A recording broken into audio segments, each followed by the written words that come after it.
Bien, bonjour à toutes et à tous. J'ai décidé d'inaugurer des historiettes courtes et je vais vous raconter la première qui va s'intituler Robespierre et le maire de Montpellier. Je fais appel à mes souvenirs en ce qui concerne cette historiette.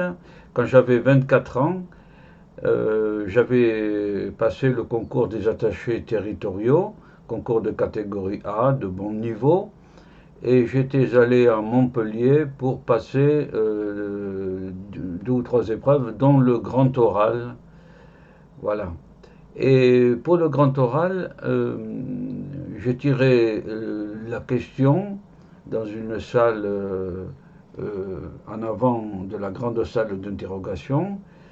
Le sujet était les culs de jatte voudraient que l'on joue avec les mains et les manchots voudraient qu'on joue avec les pieds. Traiter ce sujet en 4 minutes. Bon.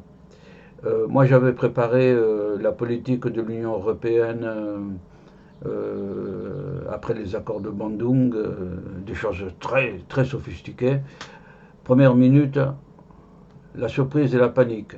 Deuxième minute, il faut absolument trouver quelque chose. Troisième minute, clac. Je vois quelle est la nature du sujet. Quatrième minute, je griffonne un peu. À la fin de la quatrième minute, on vient me chercher pour rentrer dans la grande salle. Il y avait là en face de moi beaucoup de gens autour d'une grande table au bout de laquelle il y avait Georges Frêche, le maire de Montpellier, qui me demande: Monsieur, lisez le sujet, les culs de jatte et les manchots. Sourire sur tous les visages, comment va-t-il se sortir de là? Et puis, heureusement, j'avais lu des passages sur Robespierre, et donc l'idée m'était venue que les culs de jatte et les manchots, c'était la question de la démocratie. Donc j'ai commencé comme cela.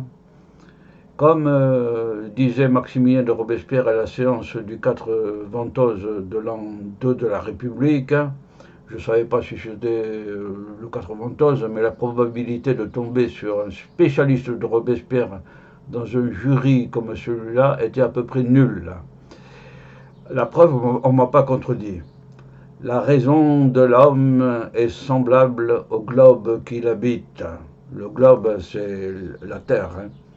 La moitié est plongée dans les ténèbres pendant que l'autre est éclairée. Si vous aviez vu l'attention de cette vingtaine de personnes autour de cette table et la satisfaction, et l'étonnement et la satisfaction, et le député maire Georges Frêche, maire de Montpellier, a dit: eh bien, voilà une belle entrée en matière. Il était socialiste, hein, donc ça allait de pair avec Robespierre un peu. Hein, bon, voilà. Et donc, posez-lui des questions. Et rien que cette entrée en matière a fait que j'ai été parmi les meilleurs, au moins parmi les meilleurs de ce concours. Voilà. Je tenais à raconter cette petite histoire pittoresque, voilà, à 4 minutes. Je vous remercie.